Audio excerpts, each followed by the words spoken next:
From your view, is this good? Does it show that what the Fed's doing is working?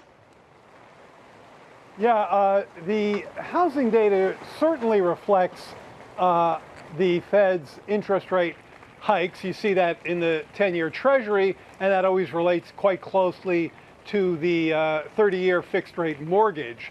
And in fact, we've seen housing demand come in very significantly. Sales, of course, are way down.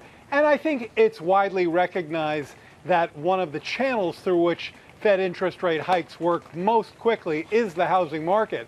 One of the things that's been unique about this round, however, is the lock-in effect. People who are staying in their homes because they've locked in a low mortgage rate, and that hurts us on the supply side. So as your conversation, which I was listening in on, I was eavesdropping, suggested, we very much need to build out the supply side of the housing market, and that is a key Bidenomics agenda that we're going to continue to push on.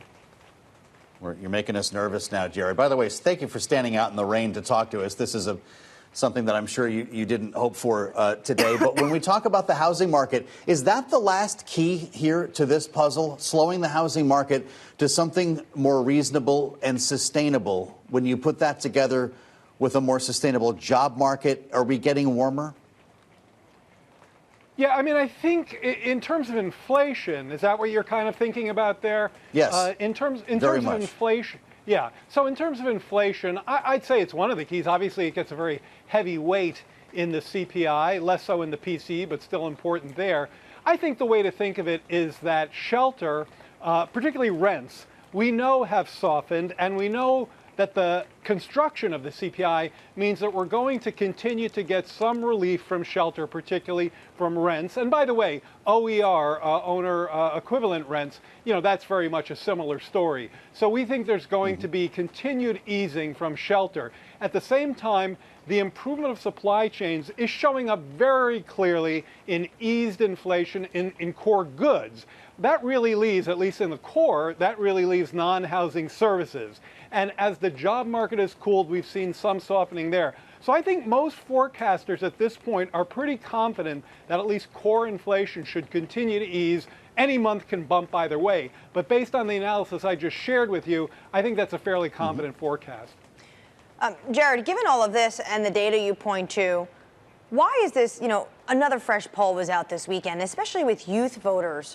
I mean, you were eavesdropping, but we'll remind our viewers, they feel like they cannot get on the housing market ladder. They are concerned about their student debt. They're even concerned about how the president is handling foreign policy.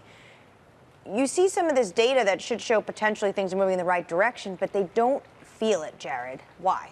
Yeah.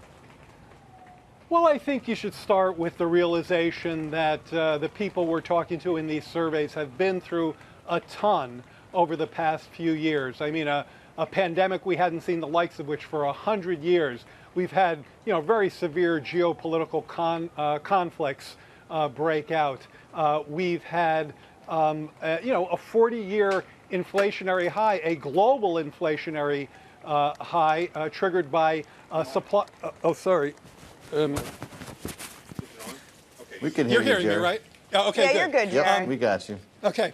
A 40-year high in global inflation triggered by snarling supply chains. Now, look, those translated into higher costs, and that's very much what people are still reflecting on in these surveys. But if you look at where inflation is heading, and even if you look at where some of the actual cost levels are heading, they've been moving in the right direction. So airline tickets are down 13% over the past year. Car rentals are down about 10%. By the way, the price of a Thanksgiving dinner is down 4.5% relative to last year. So that's actually some deflation in some key areas. But look, the fact that prices have come down 65% off their peak certainly is a movement in the right direction. But no question we have more work to do in that space. Indeed. Well, the cost of a Thanksgiving dinner is still up 25%, I believe, since 2019 is what we learned in preparation for the holiday here. So, Jared, I don't know what the rule is in your house, but Quinnipiac says 6 out of 10 people don't want to talk politics at the Thanksgiving table this year. For those who do, though, this might be part of the conversation. What would you tell them over potatoes and stuffing? I kind of think those 60% of households are on the right track. I love to talk about economics. I'll talk all day, especially with the likes of you two. But at the Thanksgiving table, they try to find different things. What are you watching on, your favorite streaming service? And, how's the family doing? Look, it's a time. I happen to love this holiday. I'd say it's probably my favorite holiday. It's a time to get together. I love this getting together, and I happen to be a bit of a foodie, so I love getting together with family around the table. And the last thing that you'd want to do is fight about things. I think the thing you really want to do is think about what it is we're most thankful for. And, there I think when it comes to this White House, this president, I know that it's a partisan country and there's lots of divides. But one thing I think we should all be thankful for is the fact that we have a president who is a decent person, a good man, someone who wakes up every day thinking about the dignity of work, thinking about how to make this a better country, and simply will not rest until he gets there. And I know I personally am very thankful for the work that he does here. Took a real swing at that question. Are you watching The Bear? Is that what you want to tell us, Jared? The Bear? Sorry? Oh, The Bear. Oh, yeah, the show. You're a yeah, foodie. exactly. Yeah. Oh, yeah, of course. All I mean, right. I watched that. That's old news. Yeah, definitely.